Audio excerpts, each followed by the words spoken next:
현재 사회 변화에 맞추어서 소년범의 연령 기준을 만 13세로 낮춰야 한다는 게 저의 기본적인 입장입니다. 저는 반대로 소년범의 기준을 만 13세로 낮추는 것은 꼭 필요하지 않다. 오히려 소년을 더 보호하고 교화해야 한다는 입장입니다. 13세냐 12세냐 14세냐 이건 결단의 문제 같은데 저희가 연령 하향 문제를 결정함에 있어서 먼저 우리가 최선을 다했는지 공론화를 한번 해보세요. 네네. 법이라고 하는 게 우리 사회적 합의이니까요. 2달 후에는 결정을 좀 하도록 하겠습니다. 네네. 오늘 저희 채널에서는 요즘 가장 핫한 주제인 소년범, 즉 형사 미성년자의 연령 기준을 낮추는 게 맞는지 아니면 현행대로 만 14세를 유지하는 게 맞는지에 대해서 우리 배 변호사랑 한번 끝까지 한번 얘기해보고자 하는데요. 심심치 않게 들려오는 중학생들의 강간이라던가 간혹 일어나는 이 살인사건에 대해서 과연 현재 형법상 구조에 규정되어 있는 만 14세의 연령 기준이 타당한지에 대해서 한번 논의해보고자 합니다. 만 13세가 문제가 되는 거잖아요. 맞습니다. 만 13세면 중학교 1학년 정도에 해당합니다. 그래서 다시 정리하자면 중학교 1학년이 큰 문제를 일으켰을 때 형사처벌까지 할 건지 아니면 소년법상 보호처분으로 할 건지에 대해서 저희가 토론하는 거고요. 한 변호사님 입장은 형사처벌 해야 된다라는 입장이신 거죠? 맞습니다. 이게 만 13세의 행위에 대해서 형법상 처벌이 되지 않는다고 본다면은 아무리 끔찍하고 흉악한 범죄를 저질러도 2년 살다 사회에 나온다 한다면은 과연 이게 피해자나 보편타당한 법감정에 부합하는지에 대한 많은 사람들이 의구심을 가질 거라고 저는 생각하고 있습니다. 저도 이제 기본 입장을 좀 말씀드리면 성인이 아닌 미성년자는 기본적으로는 책임 능력이 떨어진다라고 보는 게 기본적인 법의 생각입니다. 즉 중학교 1학년 정도 나이의 아이들이 과연 자기의 책임을 충분히 지울 수 있을 만큼 성숙했는가를 보면 저는 조금은 의문입니다. 그 또래 아이들을 키우는 사실 엄마로서 보더라도 아직 많이 미숙하거든요. 그래서 제대로 된 판단력이 과연 있는지 한번 생각을 해보게 되고요. 좀 강력범죄에 해당하는 범죄를 저지르는 아이들을 보면 꼭 그런 건 아니지만 대체로는 가정이 많이 환경이 좀 불우하거나요. 그리고 두 번째는 학교에서도 충분히 사랑받고 교육받지 못했던 경우, 세 번째는 경제적으로도 좀 어려운 환경에 처해 있는 친구들인 경우가 좀 많습니다. 요즘은 조금 좀 그렇지 않은 경우도 많은 것 같긴 한데요. 그런 면에서 이 아이들이 한 잘못을 과연 너 혼자만의 책임이다. 그러니까 너는 너의 책임을 다해서 형사처벌을 받아야 된다라고 할 수 있을까에 대해서 아직 만 13세는 조금 가혹하다는 입장입니다. 이미 2007년도에 소년법을 개정해가지고 그 전까지는 12세서부터 14세 되는 학생에 대해서만 처벌을 했는데 이미 그 처벌 연령의 하한을 만 10세까지 낮춰놨어요. 그 점은 그 뭐냐면은 10살, 11살만 된다 하더라도 이제 우리 사회가 이만큼 발전되었기 때문에 걔네들도 이제 충분히 응당, 비난 가능한 대상이 되는 나이의 기준으로 보지 않았을까. 최근 5년간 전체 촉법 소년 중 강력범죄가 약 60%가 만 13세에 의한 범죄였고요. 또 하나는 특히 살인을 저지른 촉법 소년 9명 중 6명이 만 13세였다는 걸 보더라도 과연 이 13세를 단지 2년의 소년원 처벌만 받게 해서 끝내는 게 과연 요새 법관정에 부합하는지가 일단 의문이고요. 아주 강력범죄인데 2년만 살고 나온다고 하면은 약하구나라고 생각하실 수 있고 그 부분에서는 사실은 할 말이 없는 부분이 있지만 우리가 형사처벌하는 거는 이 사람을 교화해서 사회에 다시 정상적인 구성원으로 내보내는 게 목적인데 형사처벌을 하는 것이 좀 더 교화에 도움이 될지 아니면 그래도 소년보호처분을 통해서 좀 더 많은 프로그램과 교육의 기회가 있는 그 길을 알려주는 것이 좋을지 생각해보면 예방적 효과도 사실상 형벌이 오히려 더 적다라고 하는 게 제 개인적인 의견입니다. 현재 소년법 프로그램이 과연 교화를 제대로 할 만한 능력이 있는지에 대한 의문이 첫 번째입니다. 왜냐하면 현재 소년 시스템을 본다면 일단 해당 프로그램도 너무 부족하고 거기에 따른 전문가 자체도 부족하기 때문에 오히려 이게 애들이 소년원에 들어가면은 더 나쁜 범죄만 더 많이 학습해서 나오게 되는 끊이지 않는 이 악의 반복이 되지 않을까. 그런 점에서는 형사 미성년자에게 이 소년법상에 따른 보호 처분을 하는 게 과연 의미가 있을까. 좀 더 따끔하게 한번 홀구멍을 놔야지만 더 정신을 차리지 않을까라는 게 제 생각입니다. 네. 여기에 대해서 어떻게 생각해요, 배 변호사? 일단은 그 아이들이 교화가 되냐 문제를 보면 자, 만 13세에 범죄를 저질렀잖아요. 보호 처분을 받게 되면 소년원으로 가서, 근데 장기 2년이긴 하지만 거기서 지내게 되고요. 약한 범죄는 애초에 처벌을 안 받을 네. 거니까 반대로 형사 처벌을 받게 되면 소년 교도소로 가게 되는데 어디에서 더 나쁜 걸 많이 배울까요? 아무래도 좀 더 강력 범죄를 저지른 만 14세 이상의 청소년들이 있는 그곳에서 형들한테 또는 뭐 누나한테서 더 많은 나쁜 것을 배울 수 있거든요. 그리고 아이들을 교정하기 위한 프로그램 자체도 사실은 소년 교도소보다 소년원이 좀 더 자유롭고 조금 더 보호의 목적을 갖춰져 있기 때문에 조금 더 잘 되어 있다고 볼 수 있고, 만약에 제대로 이렇게 아이들이 교화가 안 되는 게 문제라면 형사처벌 연령을 낮출 게 아니라 그 관련된 프로그램에 더 많은 예산을 배정하고 더 많은 고민을 하고 더 많은 연구를 해서 어떻게 해야 이 애들이 비록 이렇게 큰 잘못을 저질렀던 아이지만 성인이 됐을 때는 다시 한번 새로운 사람이 돼서 출발할 수 있는가, 그거에 대한 고민과 투자를 하는 게 맞지, 처벌만 더 세게 조금 더 낮은 연령부터 한다고 해서 그게 해결되는 건 아닌 것 같습니다. 근데 그런 식으로 생각을 한다면은 만 14세 형사 미성년자도 그럼 만 15세도 올려야겠죠. 14세도 어떻게 보면 13세랑 한 살 차이인데 한 살 많다는 이유로 소년교도소에 가서 그런 이렇게 좀 아까 뭐 배 변호사가 말한 더 악의 환경으로 몰아뜨리기보다는 그럼 또 15세도 늘리는 게 나은 거 아니에요? 그런 식이라면? 15세로 늘릴 수도 있겠죠. 근데 네. 지금은 다 낮추자고 얘기를 하고 네. 있으니까 굳이 현재 조금이라도 더 어린 13세 아이들을 굳이 형사처벌로 끌어올릴 필요는 없다는 거죠. 근데 그건 저는 이 소년교도소라던가 소년원이라던가 그런 거는 좀 더 분류 시스템을 좀 더 과학적으로 체계화해서 이런 더 악의 구렁텅이로 빠져나가는 것을 방지한다면 그게 대한 대응책이 될 수 있지. 저 촉법이니까 저 어차피 교도소 안 가요. 저 마음대로 할 거예요.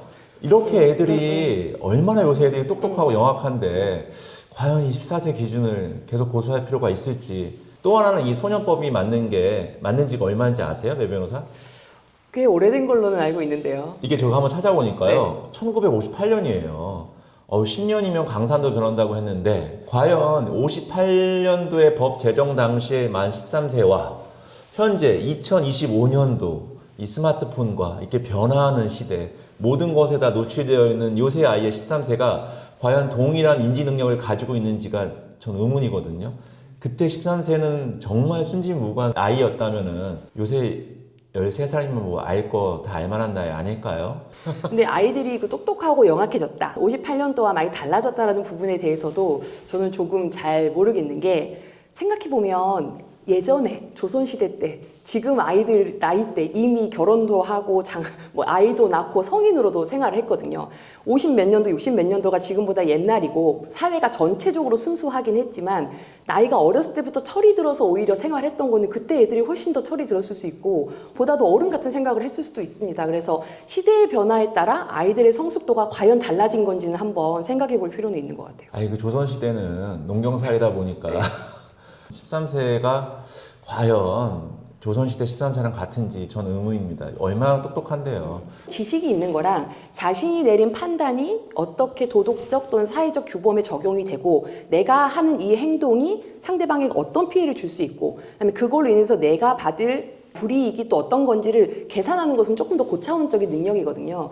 그런 면에 있어서는 과연 요즘 아이들이 성숙한지는 정말 저는 많이 의문이 들고요.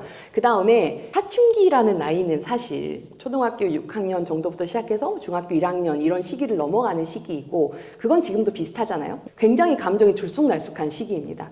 그렇기 때문에 때로는 오히려 그래서 좀 잔인한 범죄도 나오지 않나라는 생각도 사실은 조금 해요. 근데 그 얘기는 반대로 말하면 그 시기를 넘어가고 나면 그 아이가 변할 수 있거든요. 전과가 있는 거랑 그래도 소녀보호처분 기록이 있는 거랑 굉장히 다르거든요.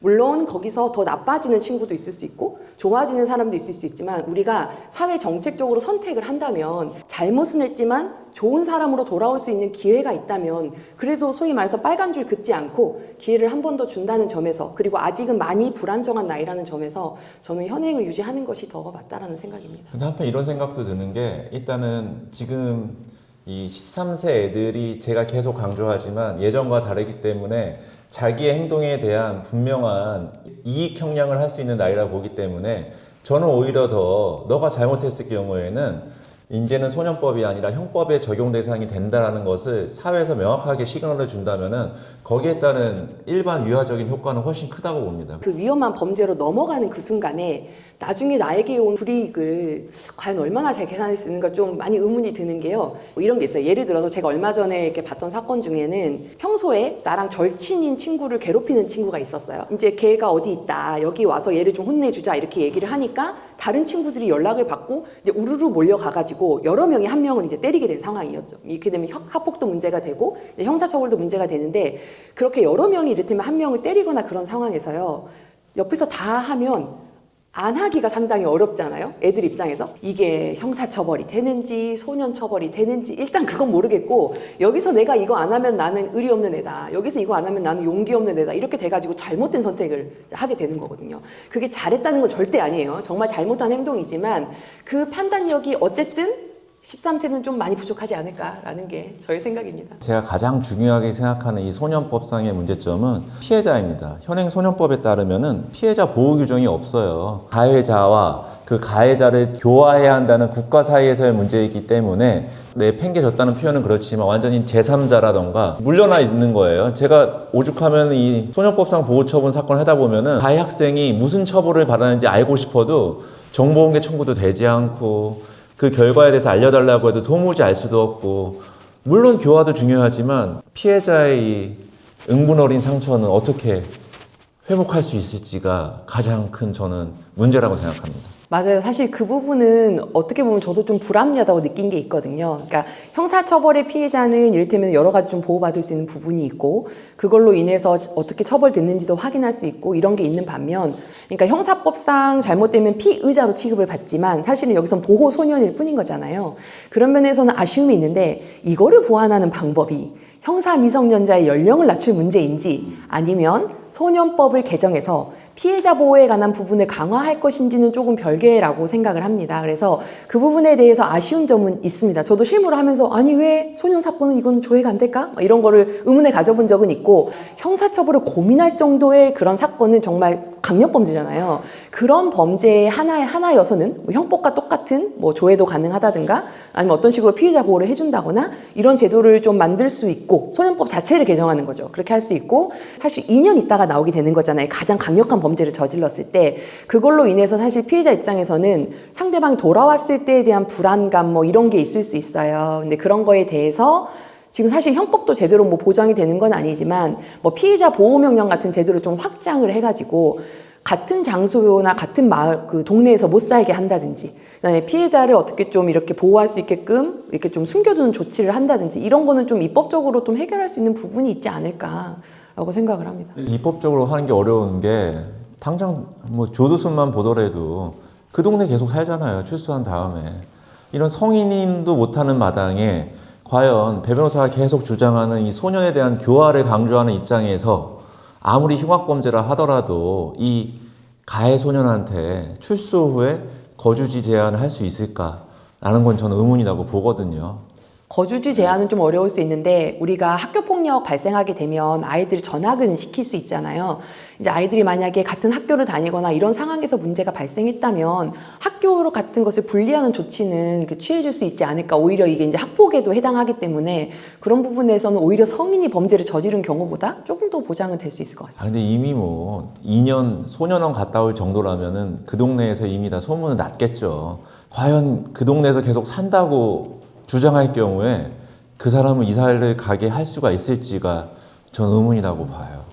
근데 형사처벌을 하더라도 똑같은 상황이 발생할 수 있거든요. 그렇기 때문에 제가 생각하는 거는 일단 뭐 가해 소년의 교화도 중요하지만 피해자에 대한 좀 회복 프로그램을 이제는 더 강조해야 되지 않을까.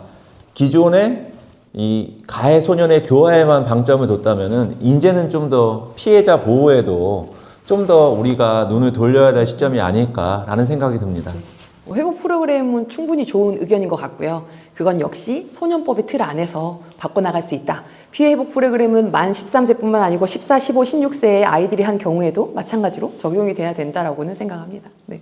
한번 해외 사례를 살펴보면은 일부는 1997년도에 14세 중학생이 초등학생 2명을 잔인하게 살해한 사건 이후 소년법을 꾸준히 그 연령에 대해서 강화해서 일단 2000년도에는 촉법 소년 연령을 16세에서 14세로 낮췄고 2007년도에는 소년원 송치 가능 연령을 12세에서 11세로 일단 낮췄다는 점을 알아야 될 것 같고 또 하나 영국은 더 강력한데 2019년도에 17세 소년이 일단 뭐 또래 여학생이 고백을 거절했다는 이유로 살해한 사건 이후 이 엘리법을 만들어서 17세 이상 살인 사건에 대해서 뭐 27년까지 선고하도록 법을 되게 강화했더라고.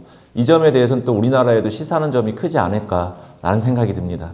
네, 그러니까 아이들이 어쨌든 성인이 되기 전에 저지르는 범죄가 좀 더 늘어나고 강력범죄가 많기 때문에 그거에 대한 고민은 사실 전 세계적으로 비슷할 것 같아요. 왜냐하면 미디어에도 너무나 폭력적인 게 많이 노출이 돼 있고 미디어에 많은 그런 폭력적인 장면들 때문에 굉장히 서슴지 않고 폭력적인 행동들을 하는 경우들이 많아서 저도 많이 놀라긴 하죠. 그러긴 하는데 사실 외국의 사례도 잘 들어보면 일본의 경우도 말씀하신 것처럼 생각보다 우리나라보다 소년법 그 기준이 높았습니다. 그러다가 다시 내려오고는 있지만 지금 우리나라보다 더 낮은지는 잘 모르겠고요. 그 다음에 영국 같은 경우에는 법 체계가 달라서 애초에 형량이 되게 높은 나라다 보니까 형사 미성년자인 부분과는 조금 차이가 있지 않을까라고 생각이 됩니다. 오히려 유엔에서는 너무 처벌 연령을 낮추지 말아라. 조금은 더 어린 아이들에게는 교화의 쪽으로 좀 해봤으면 좋겠다 이런 것을 좀 권고하고 있는데요. 아이들이 비록 예전보다 뭐 미디어에도 많이 노출되고 분명히 더 성숙한 면은 있지만 저는 오히려 판단력과 도덕, 옳고 그름에 대해서 배워야 될 시간에 오히려 그런 미디어들을 보느라고 제대로 더 못 배웠다라고 생각을 하거든요. 그런 면에서 처벌이 능사는 아니다라는 게 기본적인 생각이긴 합니다. 네. 세 가지를 말씀드리고 싶습니다. 첫째, 만 13세 이 아이들은 자신들의 행동과 그 결과를 충분히 예견하고 판단할 수 있는 나이입니다. 지금 통계로 보여지듯이 그 13세가 예전의 13세가 아니라는 것을 우린 충분히 알 수 있습니다. 두 번째는 이 1958년도에 만들어진 소년법상 즉 형사 미성년자 14세의 나이가 과연 현재에도 통용되는지가 의문입니다. 저는 처벌로 모든 것을 해결하자는 이 엄벌주의자는 아닙니다. 물론 교화 예방의 필요성도 인정하지만은 사회 정의 실현과 피해자 보호를 위한 최소한도의 조치라는 점을 우리 시청자 여러분께서는 꼭 알아주셨으면 좋겠습니다. 이상입니다. 네. 저도 입장을 한번 정리를 해보자면은요. 제가 예전에 그 했던 형사 사건 중에서 동네에서 조그맣게 뭐 이렇게 조폭처럼 이렇게 다니던 어떤 청년이 있었는데 그 청년이랑 그 사건, 형사 사건을 하면서 막 이런저런 얘기도 하고 제가 뭐 잔소리도 하고 막 이런 얘기를 했던 적이 있었어요. 근데 이제 교도소에서 편지가 왔었는데 자기가 어렸을 때 이렇게 좀 방황하고 나서 지금이 될 때까지 그 자기한테 이런 충고를 해준 사실은 어른은 없었다. 그래서 그런 면에서 제가 뭐 앞으로 이 교도소를 나가서 얼마나 달라질지는 모르겠지만 변호사님이랑 했던 그 얘기를 좀 새겨보겠다라고 편지를 해줬어요. 그러니까 이게 이 친구가 만약에 좀 젊어서 방황을 했을 때 조금은 잡아주는 어른이 있었다면 그런 가정 환경 또는 그런 좋은 선생님, 그런 친구를 만났으면 바뀔 수도 있지 않았을까. 그거는 이제 아무도 모르지만 그런 면에서 아직 성인이 되지 않은 그 어린 학생들에게는 분명히 기회는 있어야 한다라고 생각이 됩니다. 그런 면에서 과연 형사처벌이 교화의 기능을 제대로 하고 있는지 그 부분에 대해서는 의구심도 많기 때문에 그런 점에서 저는 아직은 연령 인하에 대해서는 반대하는 입장입니다. 대통령이 직접 나서서 막 이런 네. 그대를 꺼내는 거에 대한 대통령님이 제 생각을 읽으신 거죠. 전 정부 입법으로 만 13세로 낮추는 안이 나올 것 같습니다. 일단 그 청사 미성자 연령을 낮추는 것에 대해서 찬반의 국민적인 입장을 보면 사실 찬성이 압도적으로 많죠. 예, 제가 주장한 입장과 다르기는 한데 주식 예수금을 이틀 만에 찾는 것을 하루로 땡기는 건 정말 찬성이거든요. 근데 이 부분에 대해서는 저는 조금 더 깊이 고민을 해줬으면 좋겠다고 생각합니다. 네, 그쪽이 더 인기가 많아요. 제가 봤을 때는 그래서 그런 것도 있지 않을까라고 생각하는데요. 네.